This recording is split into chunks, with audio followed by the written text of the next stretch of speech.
So, good afternoon. Good afternoon. I'm Reeves Callaway. My son, Pete Callaway. He can get any technical question that you care to, and I'll take all of the ugly stuff. No problem. Was anybody here for yesterday's tech session? Go ahead. Thanks. So it's pretty simple, really. I think there's a bit of news from Callaway, there's a bit of history, and then there's a bit of back and forth with any questions that people have. So I'll just start with the news. This is our 35th year at Carlisle. 35 years at Carlisle. I think 35 years ago, when Pete was like five, we weren't thinking of it in terms of, gee, we're going to be here for the next 35 years. So, frankly, this is as much of a surprise to me as anything else. But I think it speaks well, because it speaks well about the hobby. It speaks well about the interest that people continue to display in this great automobile. It speaks about the performance of the modern automobile and what's possible, because these cars push the limits, I think, of what's possible. And for us, it's especially important because we're debuting the supercharged version of the C8. Now understand that we're coming to that marketplace for the 2023 model year. So the question is, what's happened to the 2020 model, the 2021 model, and the 2022 model? And how come we haven't done anything before? Well, three things. One is, it's very difficult. Second is, we've been really busy. And third is, we think that we have come across the best possible solution for improving the number one request from C8 owners, which is, how can I notch the car up from an upgrade point of view to a new level of power? And we found a way to do that, and to do it with emission compliance, to do it in cooperation with our warranty agreement with GM, and to produce an automobile that we think is probably the best thing we've ever built. The reason that there are two cars sitting out here is interesting.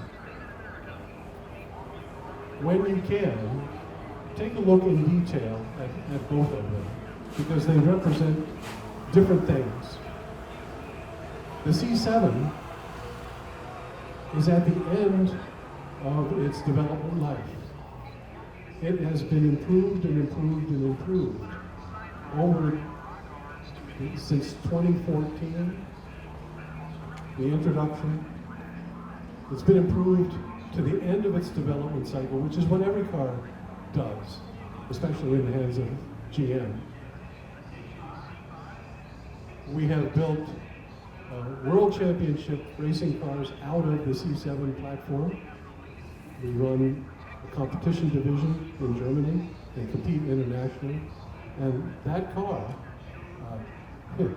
even though strangely enough the racing version of that car is not supercharged, but the amount of experience that we have with that car and that product, the supercharged version, 757 horsepower out of the 6.2 liter, and hundreds of them out in the field. They're probably the most trouble-free modified version of the platform that we know of. Truly remarkable. Anybody here an owner of a Callaway C7? No? Okay. Well, that's good. That means you can all... We got one down. Somebody's shy. And sorry. I knew that. So there's still an opportunity. It's still an opportunity. So for everybody else who's not an owner, think about it. Sorry. But right next to it is a car that's at the other end of the spectrum. A brand new platform who does not benefit from years and years and years of steady improvements, but is going to.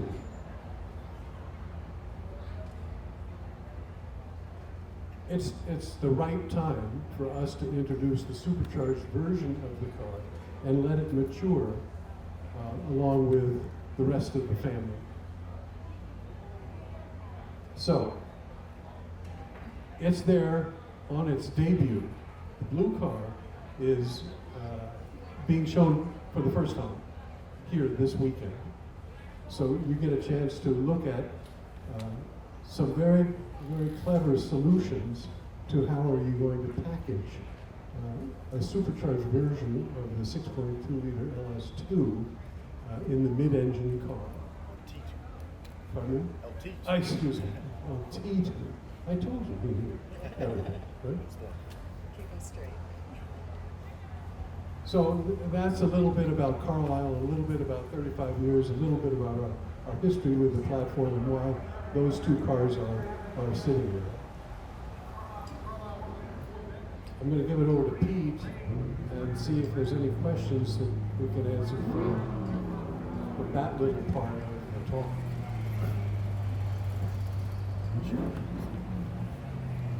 All right, thanks. So, yeah, very excited to finally have a show of the Supercharged C8.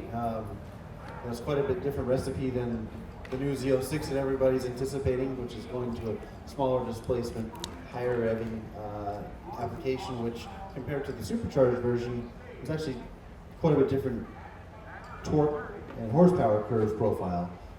From our experience in the past platforms, we've always chosen the Roots type supercharged application because it is so efficient at moving air from a low RPM standpoint. It generates a huge torque curve, which is instantaneous to your throttle input. And if you've experienced any of the supercharged cars, you know what I'm talking about. But well, the Z06 is a welcome, and it's going to be great on track. For a street-driven road car, we find that having that low-end torque is really satisfying from a driving experience and a performance experience. So while we're targeting final numbers and the price isn't defined as of today, this is our R&D development vehicle.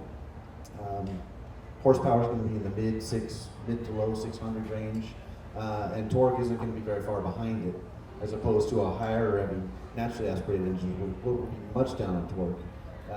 So I anticipate that the performance in the quarter mile will actually be quite similar. Final price is targeted to be starting in the low 20K range for the Callaway package on the Stingray. So positioning it in a good market position, you can have a better chance of getting a Stingray within the next few years.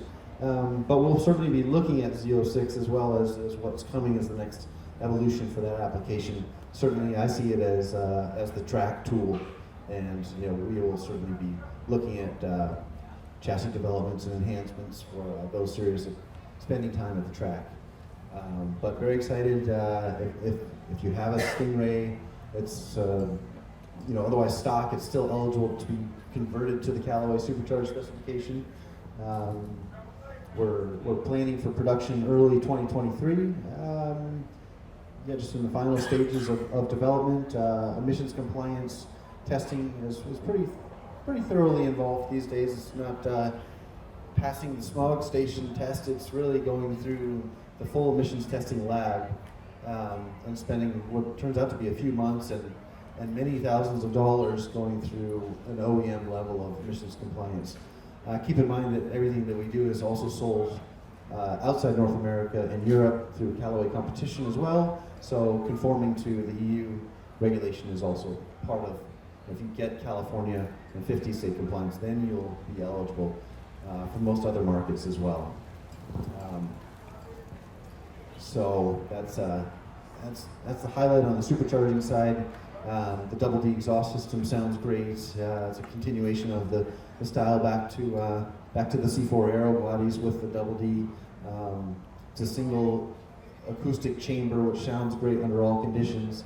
Doesn't rely on the flappers to be loud or quiet or to get the flow rate needed at high RPM. It sort of works in all modes just the way it was designed, with some clever internal baffling inside that canister.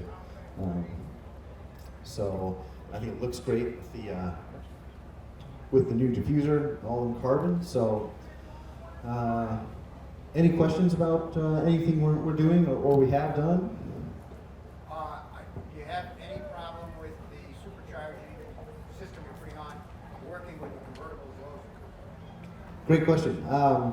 No, this will be configured to fit both applications because certainly that's a large portion of the C8 ownership is the hardtop convertible. So the nice thing is that the engine is positioned so low, it gives us plenty of packaging space to work with. Even though, notably, we're going up in supercharger displacement compared to the C7, we're using the 2.65 liter versus the 2.3, which has a larger diameter rotor pack. So packaging that with the triple-cooled intercooler system in a familiar-looking lid, that'll be just low enough to satisfy the hardtop convertible.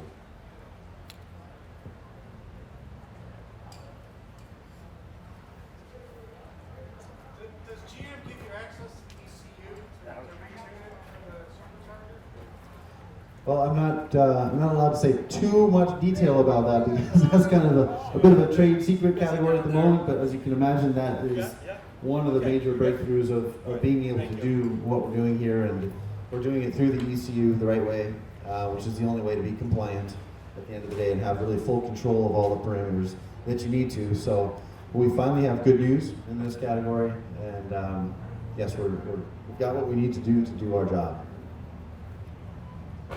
Along those lines, like foresee an option for different states of tuning for those who might want even more horsepower out of that package, same package. Sorry, different states of tune for what? Tune for that supercharger for someone that is maybe looking for a little more aggressive tune to up that horsepower.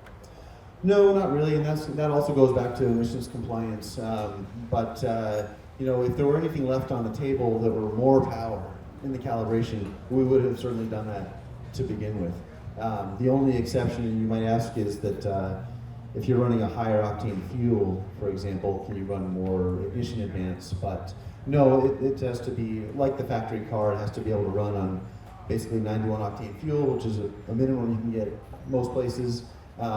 Not blow itself apart. It has to be reliable, drivable, and the calibration is highly sensitive as far as the emissions compliance testing these days as well. So that's kind of safeguarded.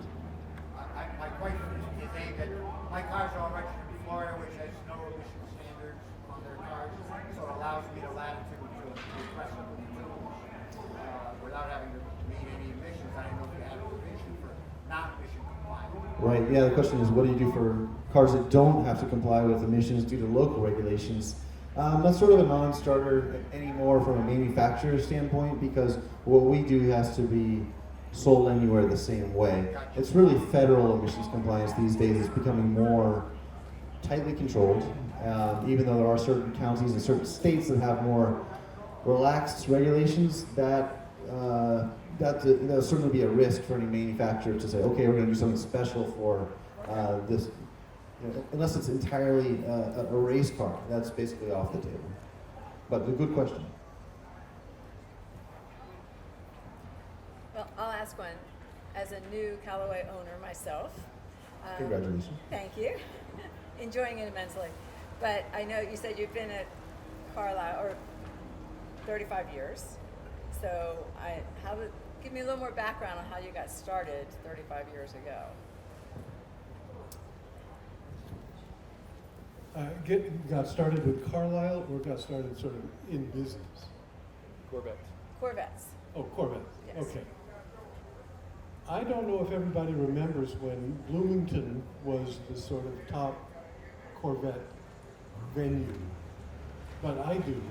And even though that was sort of oriented about judging, classification and rules and regulations, this man, Chip Miller, decided he was going to run a different event in a different state that didn't use that old format. His idea was bring together people who really are having a good time with their car and let them have fun. Let them pick cars just because they liked it if it was purple, you know, not because it was a numbers matching, you name it. I think everybody knows what the deal No is. dust in the toothbrush, right? And I think that's been responsible for the growth and the dedication, the devotion of the hobby to this approach. So we joined up for that. It was close to us in Connecticut. We could actually get there in a day. The people in charge were friendly, welcoming, and genuine, and it gave us a chance to sort of reset our yearly calendar. You know, we started to think in terms of, well, Carlisle is now over. What are we going to do for next Carlisle, right? So it became year after year after year of what are we going to debut at Carlisle. That's sort of a fun way to think about our involvement with the hobby. You know, don't forget, all of us are cut from the same cloth, I think. You know, we're enjoying our cars, right? And one of the things that I think I was not conscious of was, I'll go back in history just a little bit. I got a call from Dave McClellan, who was chief engineer of C4 days. And he was calling because he had an Alfa Romeo twin-turbo Callaway sports sedan in the test fleet. We had no idea that General Motors had one of our cars in the test fleet. And he was calling to say, hey, look, we have this little 2.5 liter front engine V6 twin turbo rear transaxle sports sedan, which in fact is a dead ringer for a 1986 Corvette performance-wise. How did you do that? I didn't have a smart answer for him, but he's offered and said, look, our horsepower is way below where it should be. It's going to take a long time for the corporation to respond with an appropriate power increase. We'd like to do something now.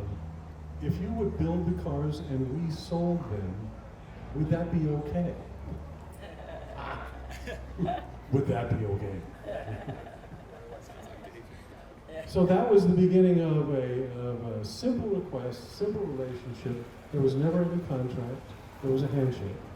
And here we are, 35 years later, still operating on the same handshake. Yes, sir. I have a comment and a question. Okay. First of all, it's great to sit here and listen to you talk. I'm a child of the 80s, got my driver's license then. So, the Callaway Corvettes were the thing. I mean, every kid was excited about those. Like, it really sparked my interest back then.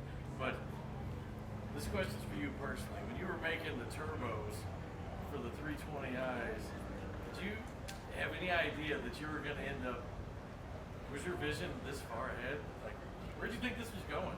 Yeah, that's a good question.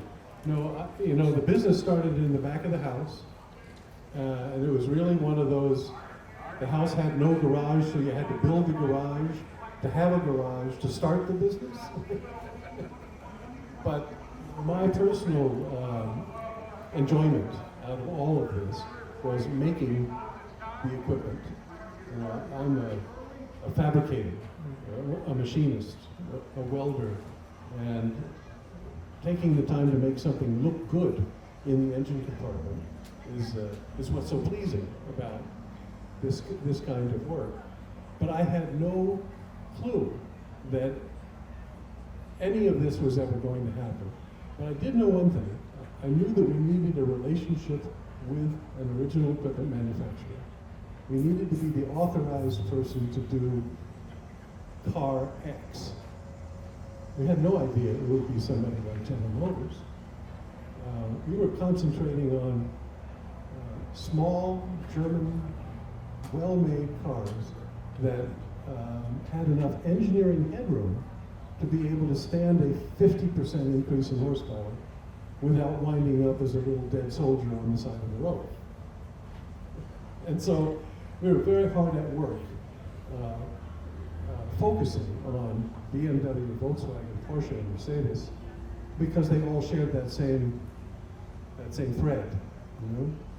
And frankly, early Corvettes didn't, right?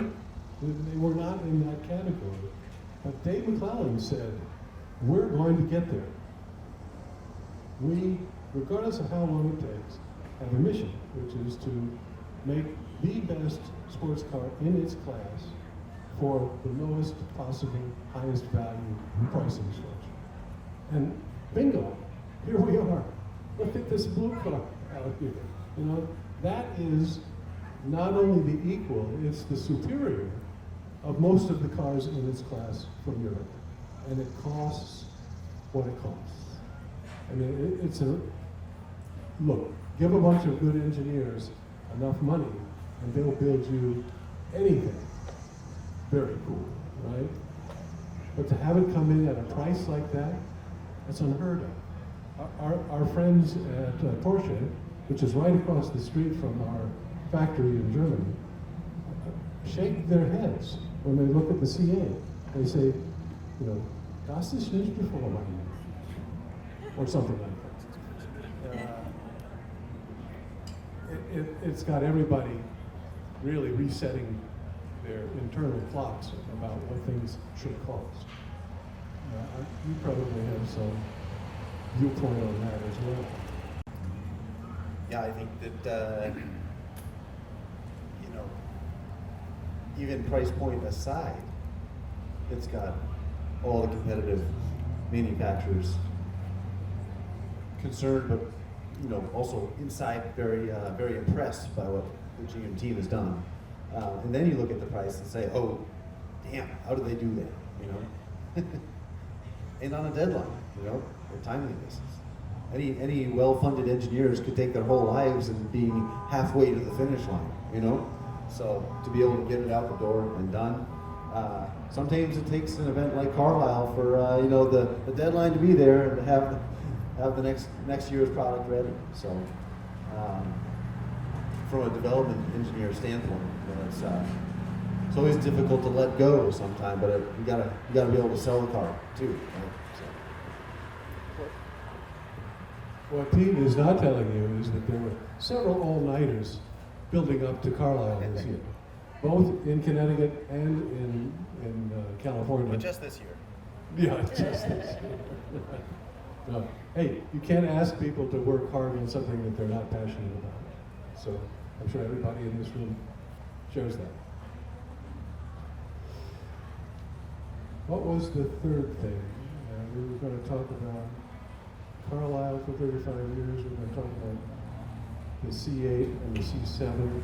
Oh, maybe just a word about Callaway Competition. Yeah. If you really want to prove that you're making a great sports car, you need to race it. And you need to race it in the toughest competition that you can find. And the toughest competition that we could find was in Europe.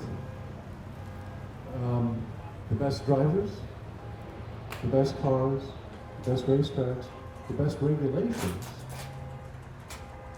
all combined to form a class of sports car racing that is the best racing it's ever been. I have, over the course of my career, I have seen many race series come and go. Primarily for one reason. Someone figured out a way to dominate the series. And that's the beginning of the end. So there's a set of regulations out there that was agreed to 15 years ago called GT3. And what it does is it makes all of the cars able to qualify within the same second at all of the racetracks that these cars race at. And it doesn't matter whether you're driving a Porsche, or a Mercedes, or a Lamborghini, or an Aston Martin, or a Bentley. The regulations work to the point where that car, driven well, will qualify in the same second as all the other cars. 30 cars. 30 cars on the grid in the same second.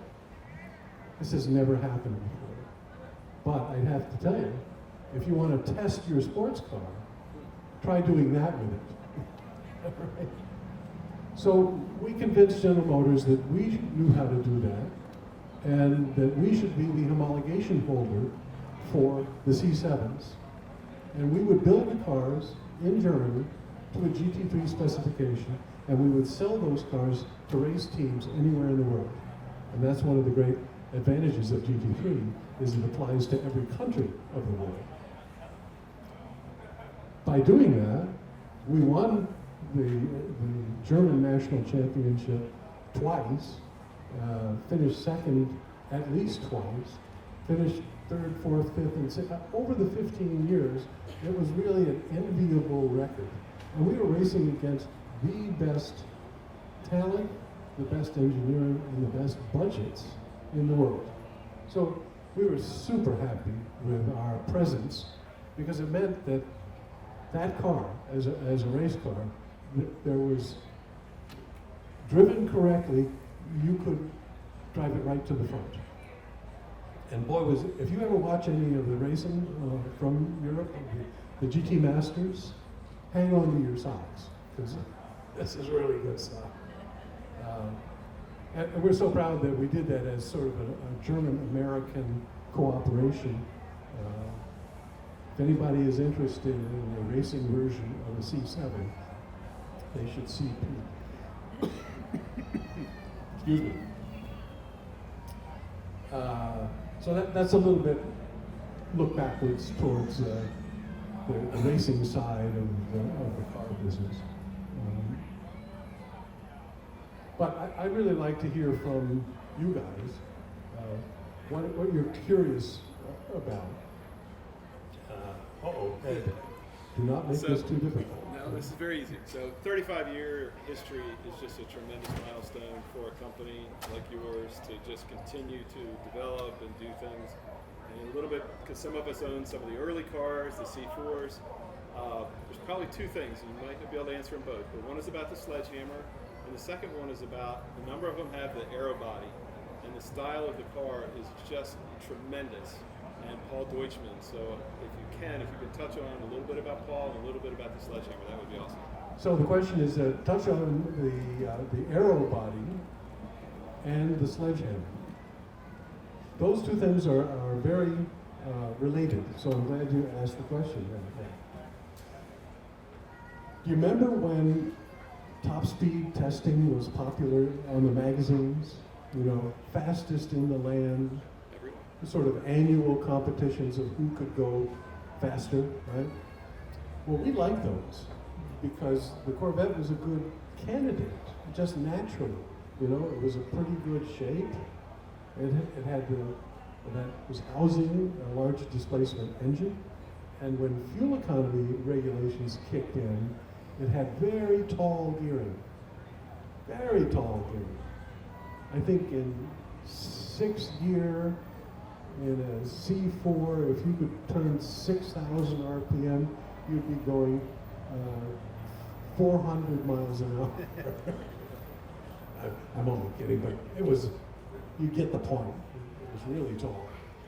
So that bode well for doing high-speed testing. Okay, so what we learned out of all of that is that all of us, in an attempt to beat the next guy, built cars that were thinly disguised race cars. And they were monsters.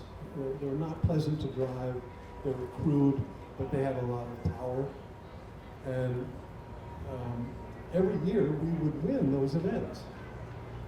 And every year we would appeal to General Motors for a little more budget to help us do that.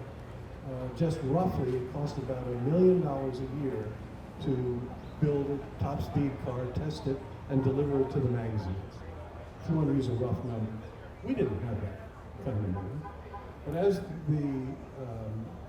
as the capability and the speed range got higher and higher and higher, two things were apparent. That business about the cars being thinly disguised race cars, and the fact that we were getting into unsafe territory with the tires.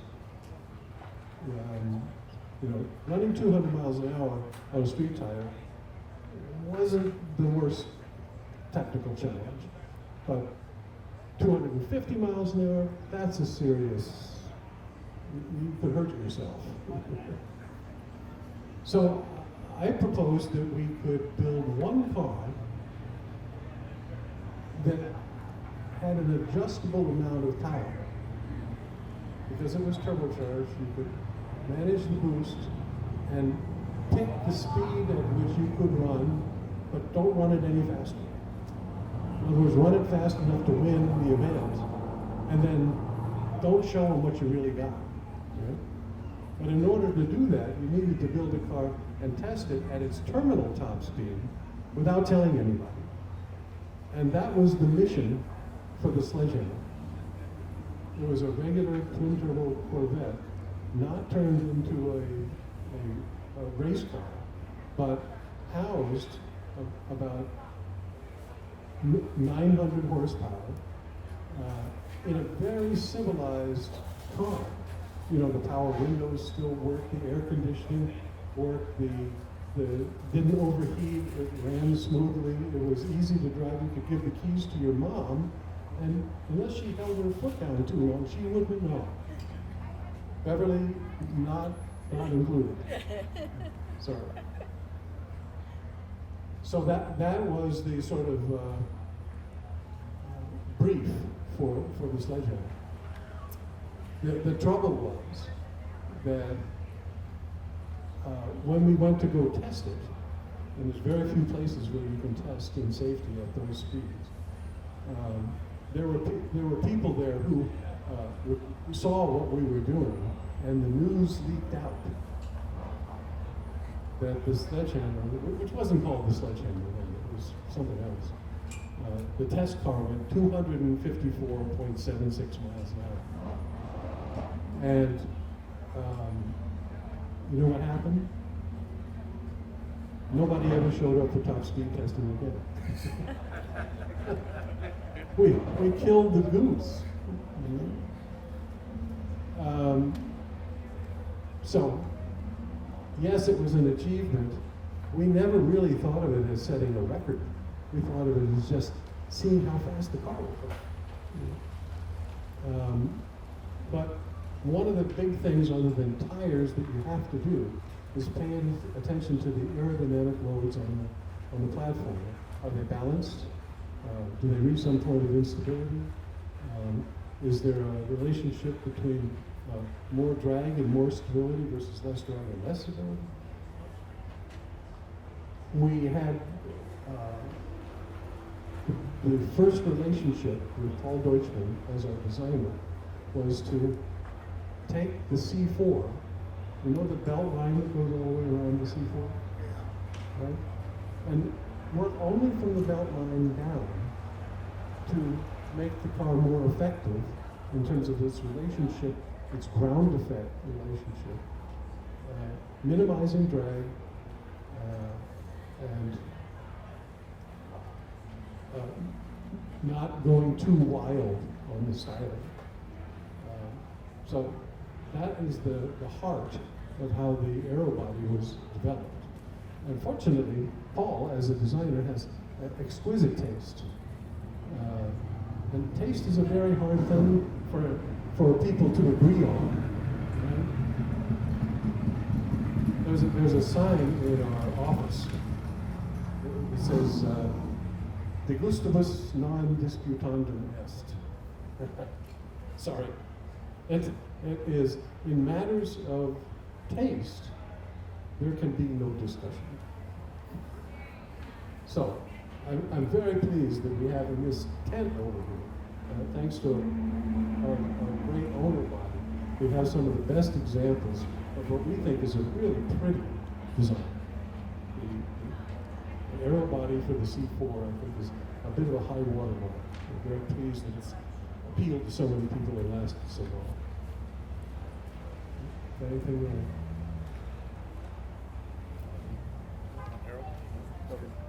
Yes, sir. Yes, sir.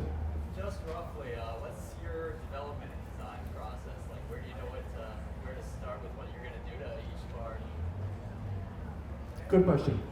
Here you go, Pete. That is a good question. A lot of our our products are successors of the prior, and you know, we are most known for power at the end of the day, and every Corvette that comes out is already more powerful, right? So that's certainly the basis for Callaway products is powerfully engineered automobiles is our tagline, but we really look at it really from the whole vehicle standpoint. So it's a stem to stern approach of the whole car. I mean, frankly, the easy part is building the horsepower, right? The difficult part is building it in such a way that it can be drivable, not an animal, something pleasant. You're not detracting from the greatness that is the base car. Have it be emissions compliant, have it be reliable, have it still do everything you expect it to do. So each new platform, I think we really take a very strong look at the baseline evaluation, right? Let's go see what the latest and greatest is, what areas could be improved without exceeding the engineering headroom that's built into the car, right?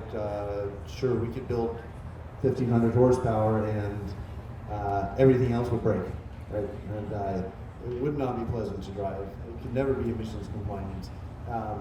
So sort of improve upon the finer points of the car while not detracting from anything. That's really the point. And then do some fun things along the way too, like aesthetically, the Aero wagon on the C7 platform, which is really a design exercise and something that was just friendly discussions between Paul and Reeves over the year. Wouldn't it be cool to do a shooting brake version of the Corvette? You know, there was a couple sketches back and forth, and we said, that's great, let's do it. You know, the Speedster variant of the C4 Aerobody.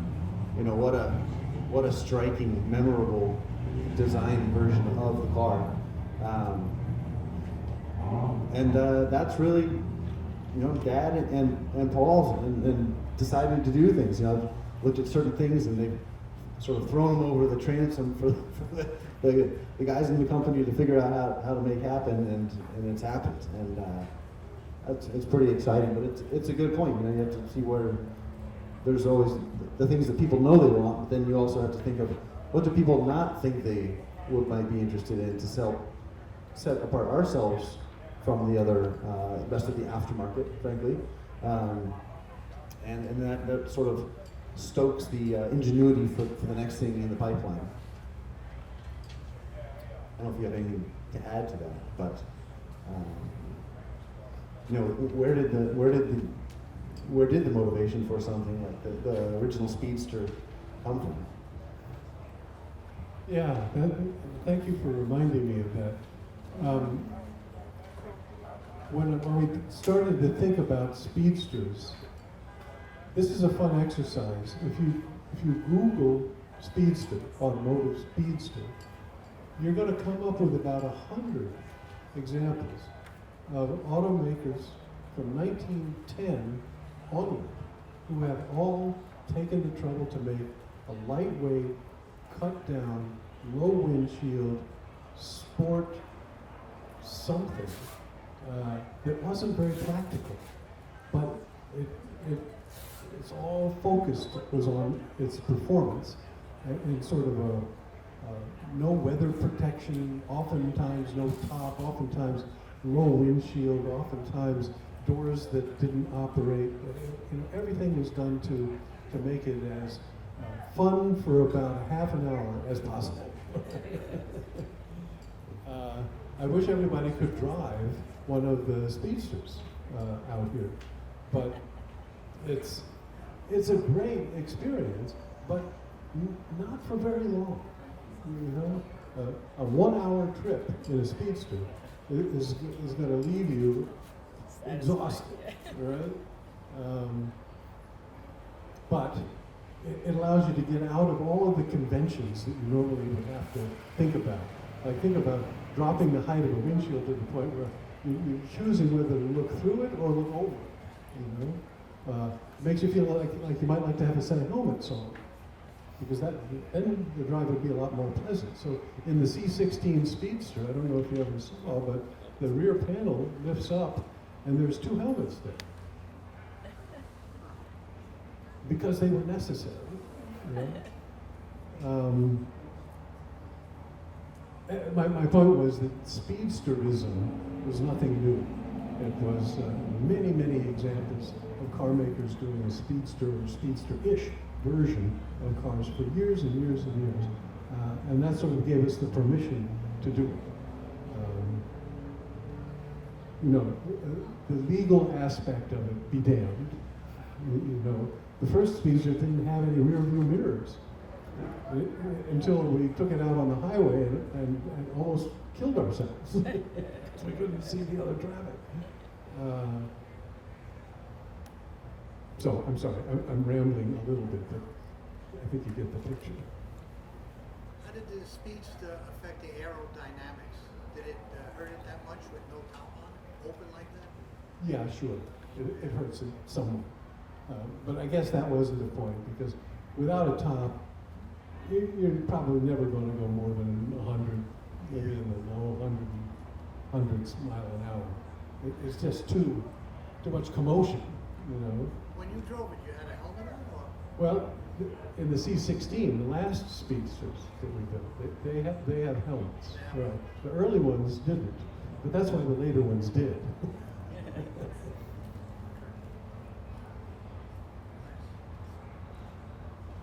All right, who's got a good final question here? Yes, sir. Really good information, Reeves. Thank you. Is there time, or is it possible for you to, for us to hear the C8 run? Oh, absolutely. Let's wind this up, and anybody who wants to see what we've done and listen to it, let's rejoin out at the car. Good idea. Thanks, folks. Thank you.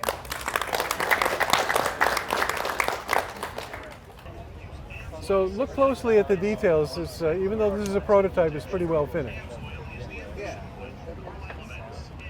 What are some of the other modifications on the car?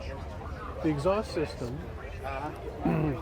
doesn't split the exhaust into side outlets. It is a single acoustic chamber, and that's what makes it sound much more like a Ferrari than like a Chevy.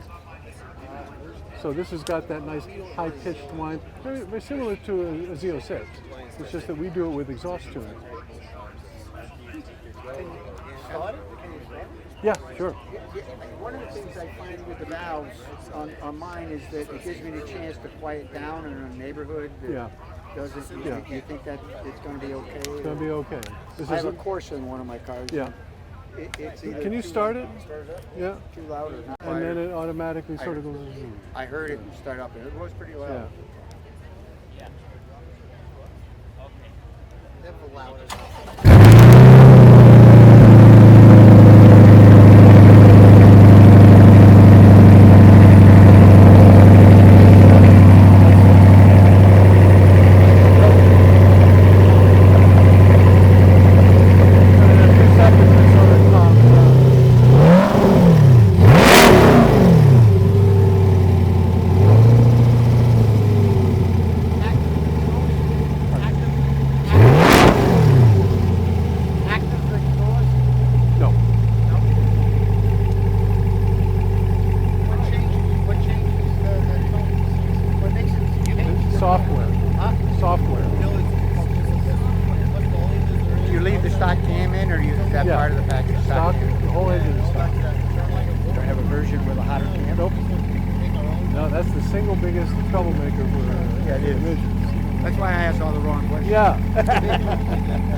What do you think?